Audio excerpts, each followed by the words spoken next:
Your Dog's Friend is a nonprofit 501c3 whose mission is to help keep dogs out of shelters by educating and supporting their humans.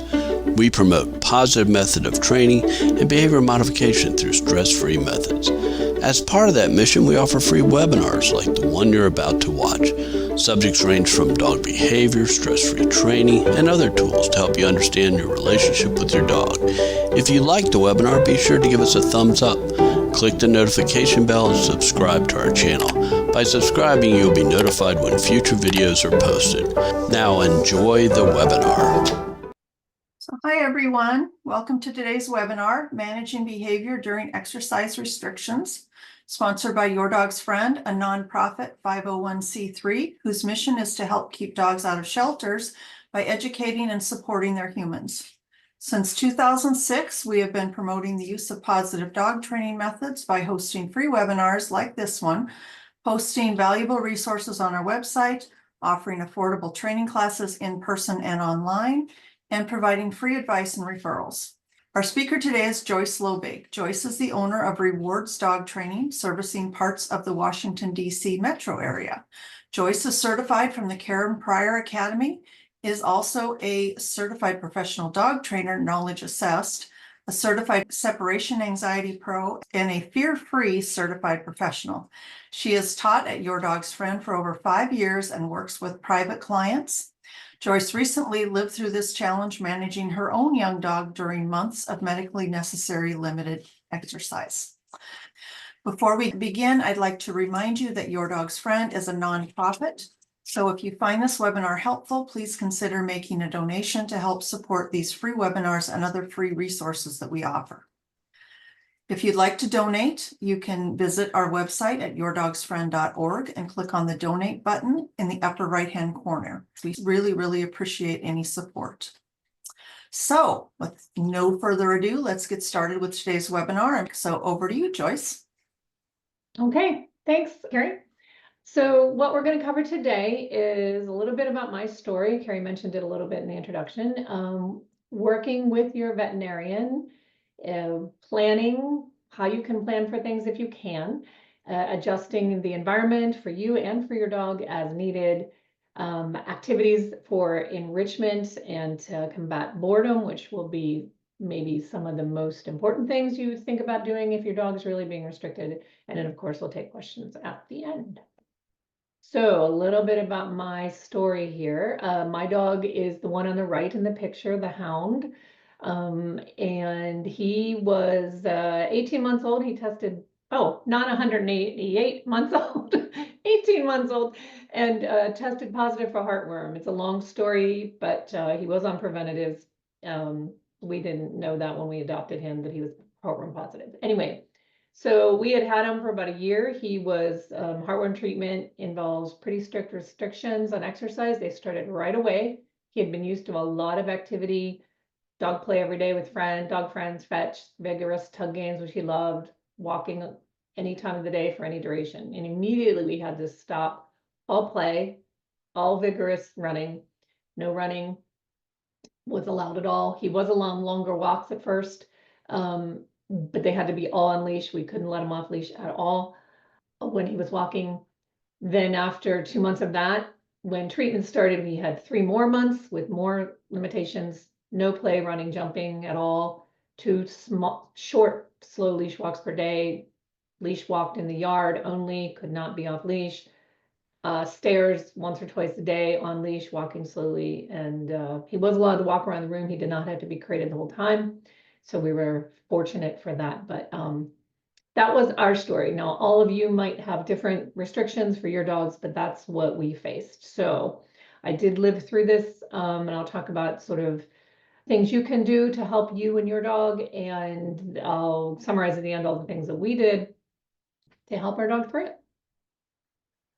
The very first thing I want to mention is you have to keep working with your medical team. You know, I am not a medical professional. Nobody at Your Dog's Friend is either. You really need to first and foremost follow your vet's advice for all safe activities for your dog. So anything I mention in here, I think it should be able to be adapted for most dogs on a limited activity schedule, but always check with your vet. And one big important part of this is to ask your vet about medications during your dog's treatment. Again, I cannot give you medical advice, but I can tell you from experience working with behavior cases, number one, that pain can contribute to behavior issues generally, and so can anxiety. And so if your dog is in any kind of pain, you want to be able to work on that with your vet.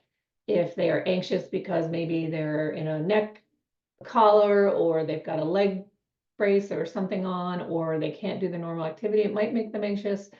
And maybe they just have a lot of energy and need to be calmed down. So just consider talking to your vet team about, can medications help your dog through this process? The other part I would suggest you do, based on my experience, is ask lots of questions. Don't leave your vet office without knowing what your dog can and cannot do.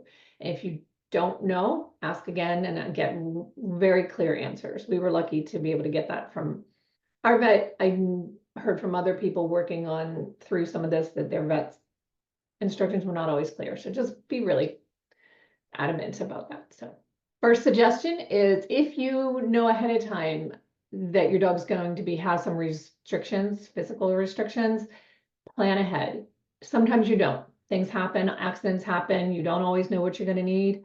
But if you can plan, think about what you might need.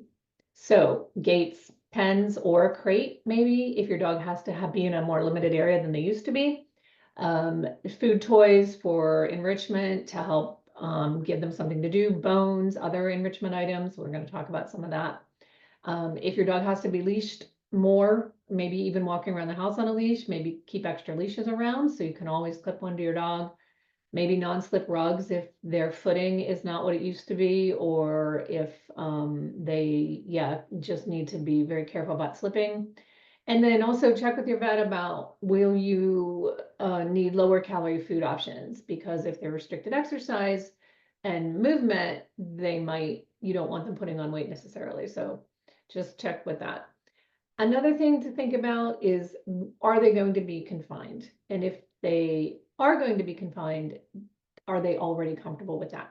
If they are, you're probably in good shape. But if they're not, start that process early and get help with that. There's lots of resources out there. We're not going to get into confinement training today. That's its own topic. I know your friend did a webinar on that not long ago. So you definitely want to think about that. Other things you might think about, are you going to need pet sitting help to just thinking about if the dog's movements need to be restricted, do we have to supervise them a little bit more carefully? If your dog's undergoing some procedure, the first couple of days can be tough. So prep your own meals a little more, easy to prepare meals for the family. I know that's not really dog training advice, but it really helped us. And then for some situations, maybe a support group for shared experiences. For our situation, there are a lot of heartworm support groups out there on social media platforms. We found one, and I want to stress again that use those for maybe ideas and enrichment and for support, but not for medical advice. That's always with your medical team. So, all right. Other adjustments you might need to make. Do you need time off work? Can you walk at quieter times of day if your dog tends to get excited on a leash, if your dog is allowed to be leash walked, if your dog gets excited seeing other dogs or things, and that's going to rile them up and lead to frustration if they can't meet and greet the way they used to. So consider, do you need to change your walk schedule? I would also limit any large gatherings in your home or exciting activities while your dog's undergoing treatment or restrictions. It's really hard for a dog who can't move around normally to cope with a lot of people in their space, especially, well, in either case, if they're excited about it, they'll be really frustrated, and maybe you don't want them to get excited or, have any physical issues with their bodies as they try to cope with people in their homes. Or if they're scared, we don't want to add more to their situation. So just, no kitchen renovations. Think about your schedule if you can. Not always possible. All right. So a couple other things as we're sort of just going into more logistic things that may help you all. Do you need to adjust your environment, your home, your space for your dog? A gate to keep your dog contained. a pen if the dog needs to be, it can be sort of put into a smaller area. You see in one picture there, we've got a pen around a crate actually. And then maybe some non-slip surfaces such as rugs if your dog needs to keep their footing. This can affect not just them physically, but also behaviorally, because if they're feeling unsure about walking, that can lead to anxiety, and that can make their behavior a little bit compromised.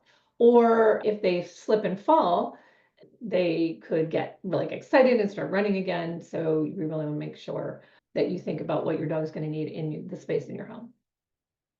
So also for yourself, adjust your environment for you. What do you need? Extra leashes around the house, mentioned that already. Treats and food around the house. So if you need to move your dog easily, and maybe you have a large dog and you don't want to pull on the leash, I'm going to show you a video on that a little later. Having treats around the house and available so you can move your dog or lead them out of this exciting situation quickly. You can also reward calm behavior.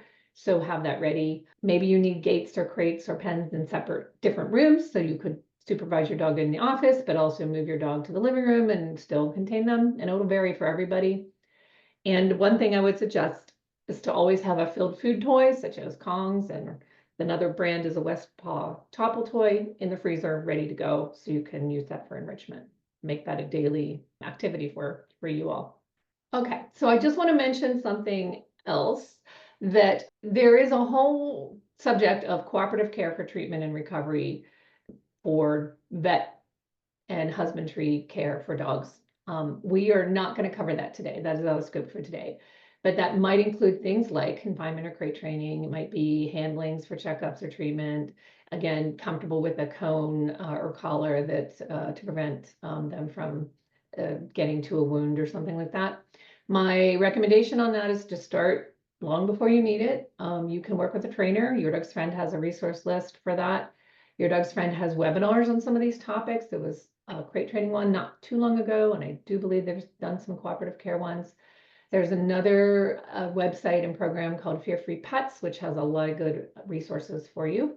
So again, out of scope for today, but I do recommend it if that's something that would apply to you in your dog situation. So now to the bulk of what we're going to talk about today, and my suggestions for you all is how do we keep our dogs from getting too bored, getting too excited? How do we keep them occupied and so that they can recover in the way they need to? So we're going to look today at talking about food toys, either for soft food, puzzle toys, kibble dispensers, sniffing activities, and then some simple training just to help get them through, help get you through, and also to help them move quietly and calmly. And we have a couple other ideas at the end as well.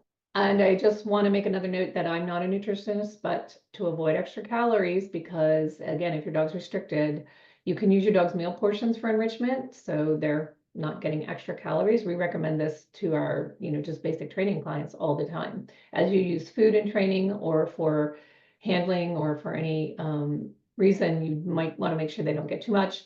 Lower calorie food options, fruits and vegetables dogs can have, yogurt, pumpkin. Break any treats they get into really small sizes. And as always, clear things with your vet. So some of this might be pretty obvious to some of you, because if you've gone to Your Dog's Friend webinars before, or you've read anything about enrichment or anything like that, or you've had a young puppy, you've probably been suggested to get some things to like food toys. So this might be obvious, but I'm going to mention it all anyway. This would be for soft food. It could be canned dog food, could be canned pumpkin or yogurt or a mix of that. A lick mat is one, that's the blue item up there. It is a usually silicone or rubber or plastic, item where you can smear soft food into it and you can have your dog lick that, and it takes them a while to get that out of all the little nooks and crannies. A Westpaw Topple is the orange item there. That's becoming one of my favorites, which you can fill with a little bit of kibble and then put soft food on top. A Kong, a lot of people have become familiar with those, where they're the sort of beehive shaped rubber items where you can also fill them with things.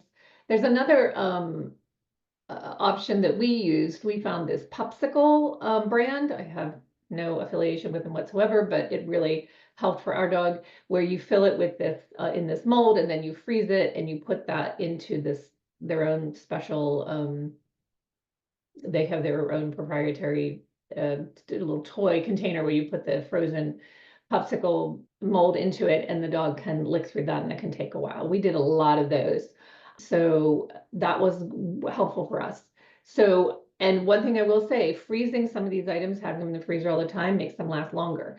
Now, it might not take them 20 minutes, but it'll take, sometimes you just want to fill 5 minutes, and it can just spread out their meals, which really helps, because sometimes when they're restricted, we're looking at boredom, we're looking at filling time and keeping them occupied. So another option, a lot of you maybe have already heard of these puzzle toys, where there are so many brands and types I couldn't even begin to mention them all.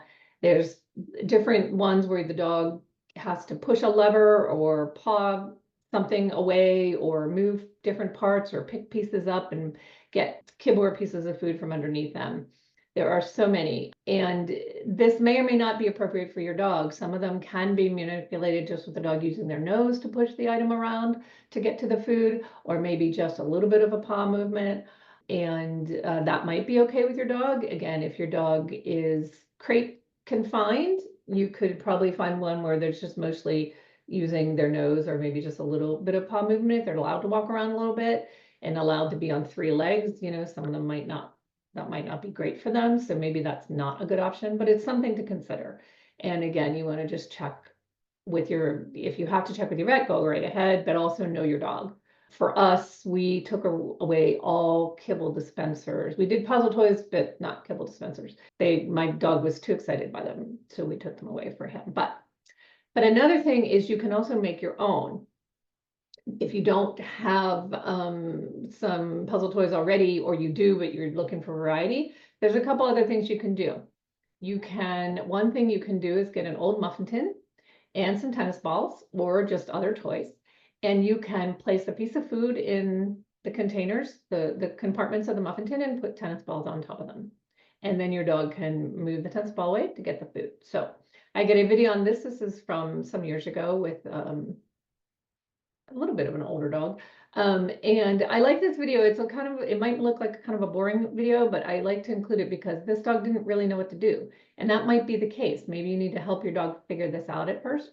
So I had to show her where the food was. She was a little confused at first. Take a look.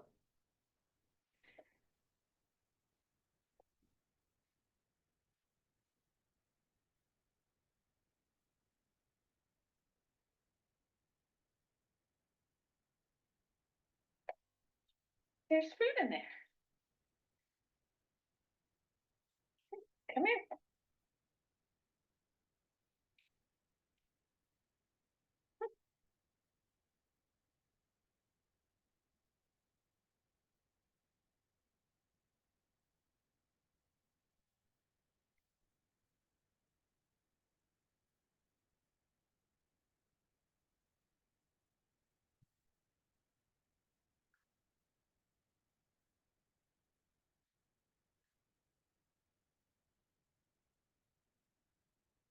I'll stop it there. You get the idea. She continues to go through the muffin tin and get the food out, but she didn't get it at first, so I did help her through that.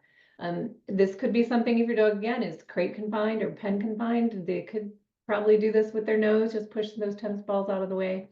Could be just another option to add some variety for your dog as well. Another option is to use a paper towel, empty paper towel tube, if your dog won't eat paper. So this is a bit of it depends item, where you can take an empty paper towel tube, or even a toilet paper tube if your dog is smaller. You fold up the ends, put some kibble in, or just again, I would suggest using their meal portions for this, so that they have something to do with their day, and let them work out how to get it. Some dogs will just rip it apart right away, and some dogs will take their time and push it around, as you'll see in this video, where this dog was a little bit more gentle with it. But again, you got to know your dog. So Helen, go crate.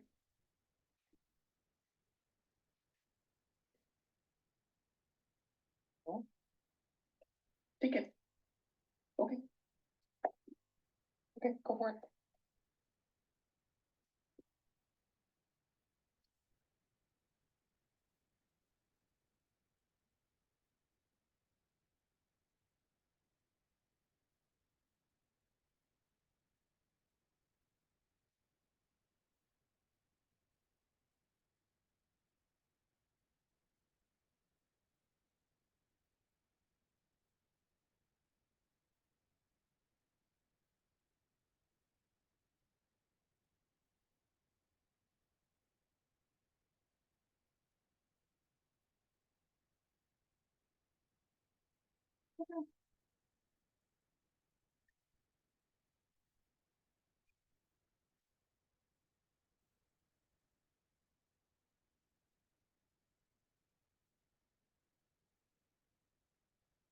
I'll stop that there as well. I think you get the idea. She eventually does get them out and pulls it apart.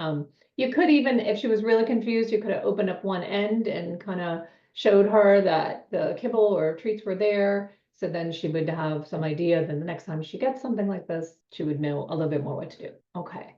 Another option for enrichment, and this is really important for dogs no matter what their life situation, whether they're on exercise restrictions or not. But super important and super useful if your dog cannot move around in the same way that they used to, is to engage them in sniffing activities. This could be inside and outside, and it is so good for your dog to search for food using their nose. You can do this with the dog who's crate confined or lying down. You can do this for a dog who can walk around a little bit, and you can even do some of this for dogs who can leash walk a little bit outside. Couple options for this is something called a snuffle mat. It's another kind of food toy. That's that purple item you see with my dog Rio there sniffing in it.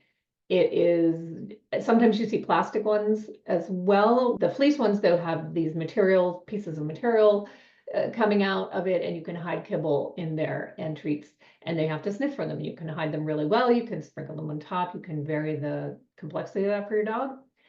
And then another option, again, there's a lot of do-it-yourself things you can do without buying really much at all, is a snuffle box.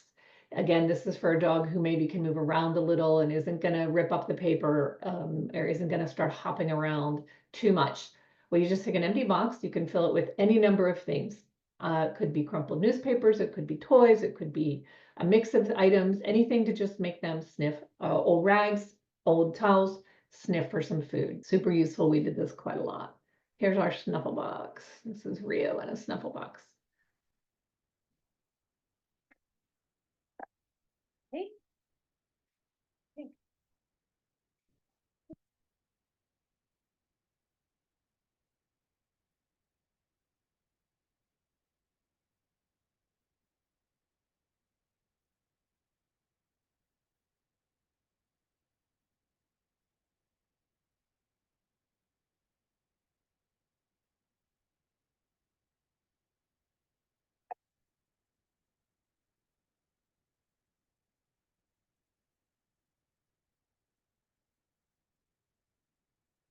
It goes on and on. It's a 2-minute video, so it takes about 2 minutes to get through the little bit of kibble I had in there. A couple of things I just want to point out.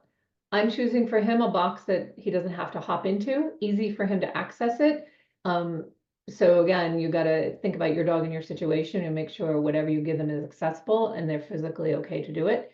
And I knew he was not going to eat the paper, but I also wouldn't have left it out all day. I give it to him, let him get through it, and then we picked it up.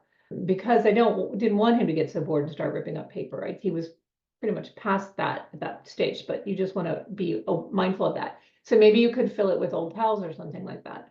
This could have very easily been a plastic bin in your house or something like that. So just be mindful of what's the right size and situation for your dog. So another food toy many of you might have heard about and thought and been suggested in the past, perhaps. Again, I love Kibble dispensers. It's a little different than sniffing. This is one where you fill it with kibble and the dog has got to push the item around to get the kibble out. Lots of options there that you can buy. A Kong Wobbler, that's the big red item in that picture. The Busy Buddy brand toys are the two purple ones there.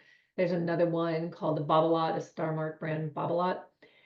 This one is a sort of depends, because a dog does, some dogs can use their nose and will use their nose to push it around and get the kibble out. But if your dog has to be mindful, if you have to be mindful of like leg weight or anything like that, maybe this isn't for your dog, but it might be fine. For some dogs, they might get too excited. So for our dog, for Rio, he would take that kibble dispenser and just knock it all over the house and would get really wound up by them. So we did not use them when he was under restrictions, but could be another option for you. If you don't know, ask your vet. One other sniffing option looking for food is to just have them hunt, a little treasure hunt, which really means just like find the food indoors or out. You hide pieces of crunchy food for them, for your dog to find. Kibble, treats, whatever. You can place it close together in your space across your living room, from like just one behind, a little bit behind a chair or the side of a couch, and then under a coffee table that your dog can access. And your dog has to find the food, and you could do it all across the space they're allowed to be in. It gets them sniffing, it gets them walking around a little bit. Again, for dogs who can walk. You can even do it outside. You could sprinkle some kibble outside for them to forage and sniff for, just to make even an outside walk more interesting. So if you're on your own while you hide the food, if your dog can't be crate trained, if they can be crate trained, you can have them hop in the crate, that's fine, or behind a gate or in a pen. And if not, you can just put a little bit of soft food on a lick mat that we talked about earlier. Dog licks that. And while they're busy with that, you hide the food and then they get to go find the food. It's another option for keeping them happy. Outside sniff walks, which I just mentioned, also important. If your dog's allowed to do that, let them sniff as much as possible. You could pre-hide kibble that I talked about just a moment ago, and just take your time. You might have to walk at quieter times of day or quiet areas, but this could be really helpful for your dog. They usually love to sniff. All right, one more idea about this whole idea, food toys and sniffing for food and using it all for enrichment to fill your dog's time. I really would suggest to provide a variety. You can do the same thing every day, but maybe mix it up, maybe change items up, maybe use more than one. I'm going to show you this video in a minute where I set this up for my dog, and I set up a lick mat in his crate. And again, he was allowed to walk around the space. So this is, again, you could limit this to whatever space your dog is allowed to move in. He had a snuffle mat, a plastic bin, a towel, a food toy, hid some treats, another small box, and I just set items up and let him go for it. So yet another video of Rio sniffing for food. I won't play the whole thing.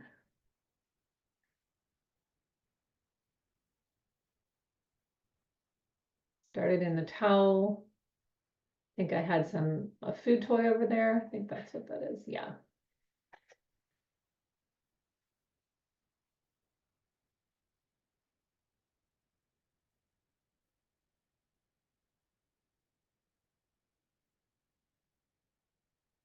He goes and finds some food. He walks to the box. I'll go to the snuffle box in a minute.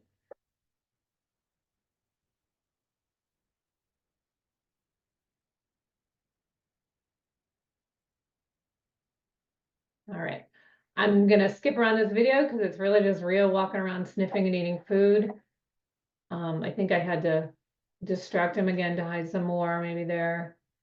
And he keeps going and he keeps going. So in this space, which was really in about 3 different rooms on my first floor, it took him, this video is 9 minutes. So he spent 9 minutes clearing the food. So that's quite a lot of time. So if you have a dog you're trying to keep busy and occupied and enriched while they're being restricted, that's a lot of time, because the goal is to really keep your dog from going a little bit crazy and to keep you from going a little crazy too, because we're trying to keep them from getting too frustrated, keeping them from chewing up stuff, keeping them from barking too much, or getting so excited and worked up and bored that they start doing something that's physically going to impede their healing and their recovery. So again, you can, if you want to go look at this whole video, you can see it on when they put it on YouTube, but Whole thing, I think, is 9 minutes, yeah. And the other thing that will often happen is when you set up a search area for your dog, either inside or out, they'll go and find the food, and then sometimes they'll go a couple more laps looking for the food again and again. So you can really, if you can spread food out a little bit and get them used to searching, can really fill their time. Going to move on a little bit to another topic is training. Simple things you can do for, again, filling your dog's time, enrichment, and also some of this can help move your dog around if especially if your dog has to be move more slowly and in a more restricted way than they used to. So you can teach some behaviors and tricks that involve limited movement. There are more than I'm even mentioning here today. So just for time reasons, we will keep it a little bit limited. Some examples is touch targeting, a chin down behavior, a spin. So let's move into that. Touch targeting is something maybe some of you have already experienced or are familiar with if you've done any training, especially at your dog's friend. We like touch targeting as a behavior. What it means is the dog learns to bump or touch your hand with their nose, and you can then use it as just something to teach a simple skill right now for enrichment, but it's really useful later for leash walking help, for moving your dog without having to tug on the leash. And I'll show a video in a minute of using this to keep your dog walking slowly next to you. So I'm going to show this video of teaching touch targeting with this dog, and you'll see this dog is sitting in this video, but she very well could have been lying down. I could have done this if your dog is crate restricted or has to be in a more limited movement. You could definitely do this while your dog is lying down or in a crate. I'll take a look. The sound on this is a little bit low, so if you need to turn your sound up to here. Feel behind the seat touch, so hold your hand right in front of the dog's nose, an inch or two. I don't need to have a treat in my hand.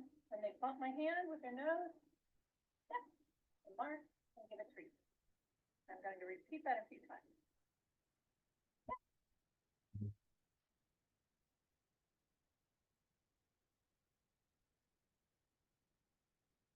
If she's coming to my hand is not going to her. She's doing well. We're going to try a little further away. Good. So now that she's doing that over and over again, repeatedly, I'm going to add the cue.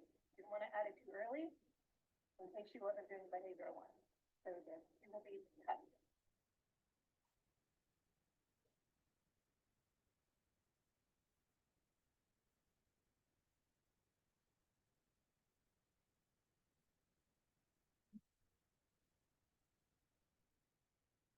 Doesn't do it, I simply reset. Try again.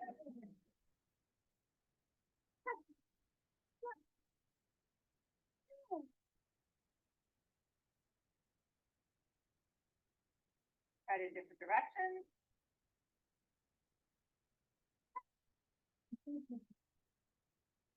Then I'll take a break.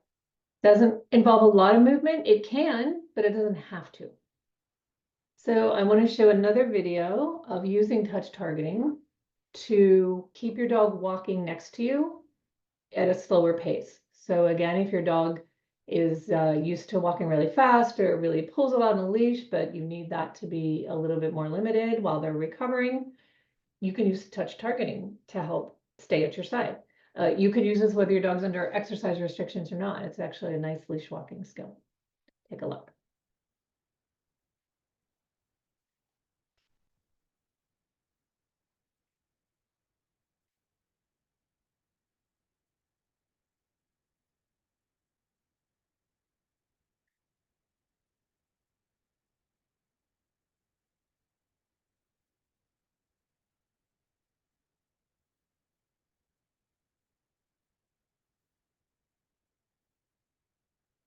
All right, so Rio knows touch. He's known touch for a very long time. It's one of probably the first things I taught him when we first adopted him. So I didn't give a treat for every time he touched my hand because he knows it really well. So he did not need a treat every time. That previous dog, because I had just taught that behavior to her, I was giving a treat for every single one. And Rio knows it so well, we didn't really have to do that. So I use this on walks all the time, whether, you know, for lots of clients' dogs, for my own dog. So, but it can be useful. as just something, also something to do inside. Your dog is bored. What do we do? We've done all the snuffle mats. We've done the sniffing. They're allowed to walk around a little bit. Let's just give them something to focus on. Let's do some touch targeting. It almost looks like a heel practice. You could do it across your living room or on your first floor or something. So I wanted to, this is a little bit training, but not really.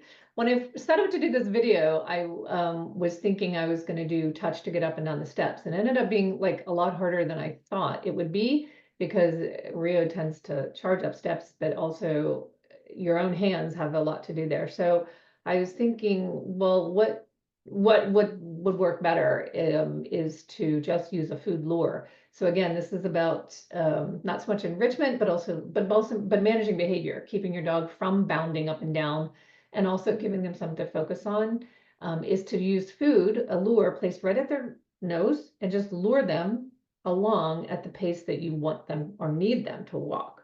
And this keeps your dog moving without you having to physically tug the leash or hold them back, which is hard on you and hard on your dog, and they don't always understand what's happening. Another thing I did do in this video too is if I wanted my dog to just walk up steps more slowly, instead of bounding, I just put a treat on a couple steps as he walked up, so he would stop, eat the treat, go to the next treat, go to the next treat. So this is a video that I won't call it training, but it's a little way to manage your dog's behavior, to keep them from bounding around.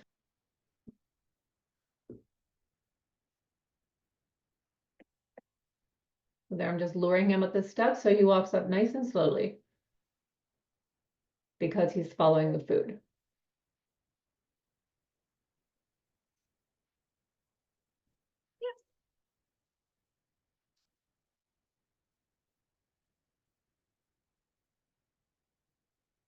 Here you can just use placing treats to keep him going slowly. If luring is even,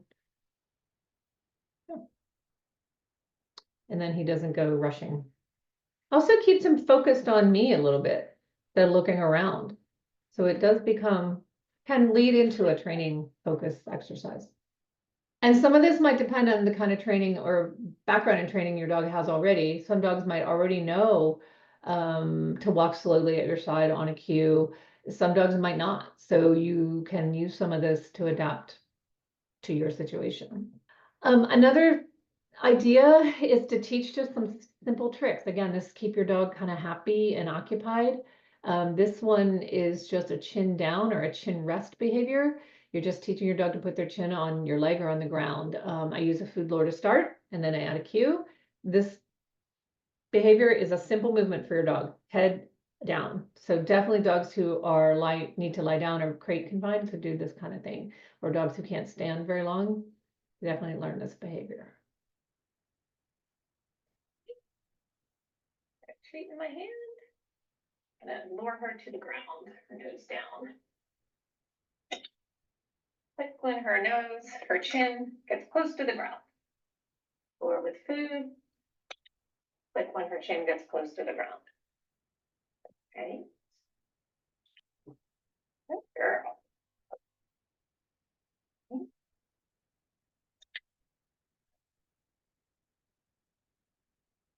gonna add a cue. She already knows, but anyway. So sad. So sad.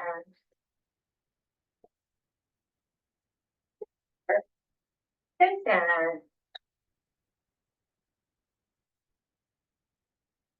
Save the food.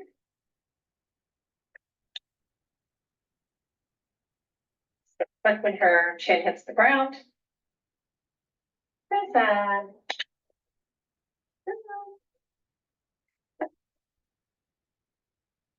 So sad. Eventually you'd fade the hand signal. So sad. And eventually no hand signal at all, just verbal. So sad. Girl. She knows this behavior already. Ready? So sad. Good.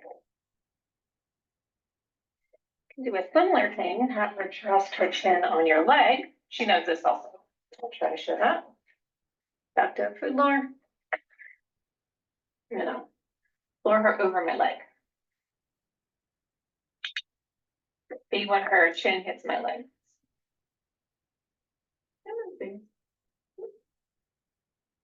She's confused because she already knows this. Come on. There. Same idea. Lowering till her chin hits your leg. Like you. Versus nuzzle, nuzzle. Take the food and the handler, nuzzle. Nuzzle. Touch, nuzzle. All part of training. Good, very easy. Nuzzle. Good girl. Nuzzle.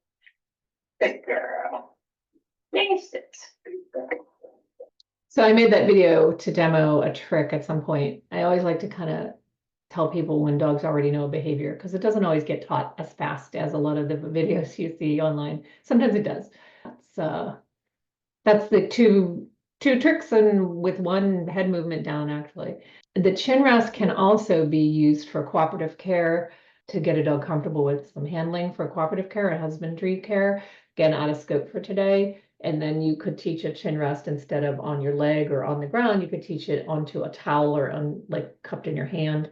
But that's kind of a different topic, but it does have some uses. So beyond just enrichment and something to do. So I want to show you another video of some of the things that we talked about already, using touch to, again, simple movements. Again, this would be depending on what your dog can do. Just what can we do? How can we fill their time? How can we keep them occupied?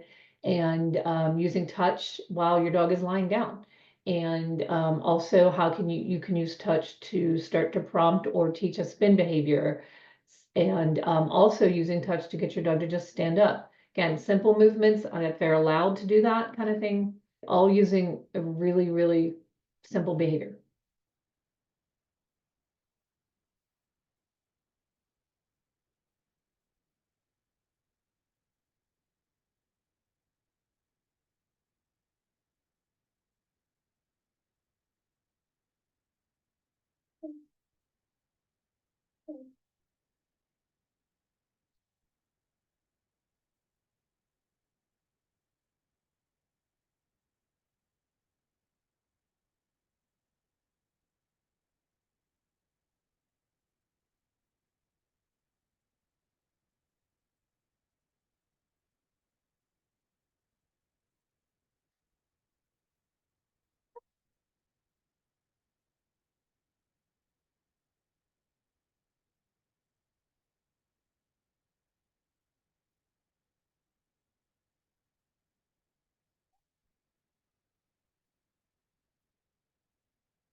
So that was a lot of touches in a very short period of time. So the video is like 1 minute.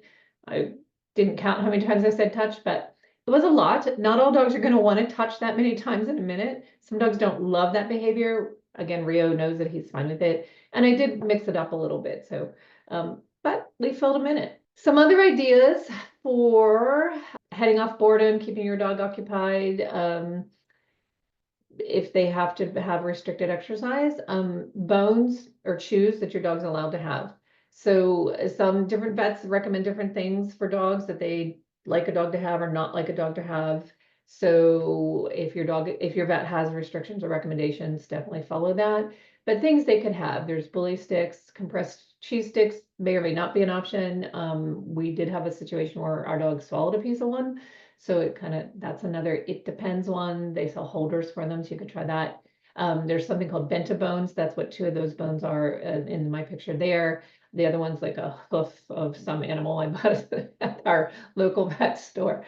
Other things, chews and bones that your dog is allowed to have and that they like. So that can be another option, just having them something to do. Also, if your dog likes the car and is allowed to get in and out of the car and you just want to fill some time, maybe just a ride in the car can help add some variety and enrichment to the game. Again, this will depend on your dog and again, their movement ability. So you could have a family member sit in the back with them if that was needed. I would definitely restrain them in some way so they don't start walking around. But you could go to a drive-through Starbucks, get a pup cup. A pup cup is just a little cup of whipped cream they'll give you if you buy something there and tell them your dog is with you. And again, if your dog can have that, it's just one more little thing your dog can do that really isn't training, but something to fill some time.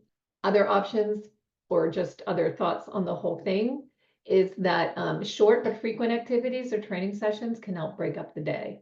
So maybe you do 5 minutes of something in the morning, and then you give the sniff box, and then you hide food around at dinner, and then you do a little couple minutes training, and then maybe you go for a sniff walk later. So using a variety, mixing them up in short and frequent might help your dog. If they were used to like heading out for an hour walk and they can't do that anymore, maybe you have to do a couple activities within the hour or something like that. So look for variety, figure out what your dog likes too. Some dogs will like some things better than others. Also, if you can find a support group or tips from people with your dog's similar condition, that can be useful. Again, my caution there is to look for support and enrichment ideas, but not medical advice. You always want to keep working with your vet team. All right, I'm gonna circle back a little bit to how we got through this whole thing. It's a lot of the things I just covered, but this is what we did. This will vary for you and your dog, but what we really needed as soon as the really more restricted exercise started for Rio, we got calming medication on board with our vet. During treatment, he had heartworms, and that treatment is long and some of it's painful. So we used pain medication as suggested by our vet as well. But he was on calming meds as whenever the true really treatment started, because he was 18 months old and he was used to a lot of activity. And I don't think we could have got through without it. This will be a decision with you and your vet. We also created him when he wasn't supervised, even if we were home. Again, the caveat here is Rio was already crate trained, used to spending time in the crate. And we had been talking about taking the crate down when he was diagnosed, and we realized we couldn't do that because we did not want him running around or getting too excited when we couldn't supervise him. We gated off all indoor stairs, so we purchased more gates. We had and closed the door to the basement stairs, had a gate at the top of the stairs to the second floor and at the bottom. We had to leash walk him up and down. We kept a leash at the bottom of the stairs and at the top at all times. So that became always there. We could always make sure he safely got down. He was allowed 2 slow walks, so we did keep him walking with his dog friends for about 5 minutes, but no playing. It was a walk, just to keep his a little variety for him, so he can continue contact with his dog friends. And then he did a second slow 10-minute walk later in the day. We did not use Kibble dispensers. That was specific for him. We did a ton of lick mats, a ton of frozen food toys. He got a popsicle, I think, every day, a lot of sniffing. I did join a heartworm positive support group on Facebook for us. Again, enrichment and ideas, not medical advice, but it was interesting to compare a little bit so you could know when to ask questions. We had safe bones and chews, frequent short training sessions. I mean, I'm a trainer, so that's our life anyway. That didn't really change, but we did a lot more like at home in the living room versus recall in the yard or something like that. We did a lot of touch targeting at my side. We did the chin down trick. He already knew the backup behavior, so we practiced that a little bit more. He knew stay already, so we did that. He also had a salon mat behavior he already knew. So you can also build on what your dog knows, and we did that. We worked with our vet as well, and because at the end of treatment, he's feeling a lot better, but he still had to keep his heart rate down. We worked with our vet to adjust the calming medication because he was getting restless and starting to ramp up before he was allowed to. And that was an important step for us. So his treatment, I think altogether was 5 months, and he ended up perfectly fine. We made it. He was heartworm negative earlier this couple months ago, tested negative, and he is back to being his goofy, active self again. So it was a long haul, but we got through it. So using all the things we just talked about. That was excellent, Joyce, and kudos for being able to get through 5 months with an adolescent dog on confinement. That is a nightmare to think about. I've only got one question in the chat, so I've got a couple ones of my own. But first of all, we have Terry who asks thoughts on how to deal with 2 dogs. One is restricted and one is not. That's a tougher situation. Yeah. And so you might have to consider definitely separation if they play together and they're not allowed to play. You know, if that play has been restricted on one and the other and they play together, you're going to have to keep them separated somehow. But you don't want to have them not have contact, especially if they're social with each other and really like each other. So maybe you have to add a little bit of restriction to the second dog as well, even though that might not seem fair. It could be that if you walked them together, you have to walk them separately. So maybe you need extra help with that. You could definitely do teaching each dog to settle on a mat, and you can look that up. There's lots of videos on that. And you have them separated by a gate. So you do some simple training on this side of the gate with one dog, and you can give the waiting dog a treat every once in a while for waiting quietly. And then you go on the other side of the gate and turn to the other dog, give this dog a treat for waiting quietly, and they can learn to sort of wait their turn for training, you know, so you could work it that way. There's not really a great easy answer for that, to be honest. Yeah, that's a really good advice, and it always comes down to it depends, doesn't it? It really does. And I'm thinking one more thing there is, again, if play together was part of the activity for both dogs, and maybe that's taken away from the non-restricted dog, maybe you need to find some alternate activities for them to add into their life. Maybe they need enrichment in a different way because their contact is more limited with their sibling or playmate. It's tough. It's tougher than having just one dog you have to restrict with. So. Yeah, good idea. How about if you have a dog that guards food and toys? Oh, assuming it's the only dog in the house, I would work on that resource guarding ahead of time if you can, and that might be a really obvious answer, but definitely want to work on that. And so I might do a lot more searching for food if they're allowed to walk around than food toys. So hiding the food, breadcrumbs of food, food in a grass yard or lawn, simple training versus the food toys. So if you don't have time to mitigate the resource guarding, I would definitely move more toward those activities. How about the opposite? How about a dog that is not food motivated? Quote unquote. Yeah, find out what they are motivated by first. So think of what alternatives do they like? And something that we trainers often say when this question comes up is, do they like toys? But toys might not be allowed right now. I don't know, of course. So that is like toys, maybe, it depends, as you said, Carrie. So then the next thing I'm thinking about is praise and sociability and some scratches, enough for them. I do not know. And another thought is that sometimes people have not thought high value food enough. So my dog would work for Cheerio dust. I think he is so food motivated, right? So for him, it was easy. But if they weren't, you can really look higher option, going from bits of cheese. Again, you want to check calories a little bit, but little bits of chicken, like real meat, cut up really small.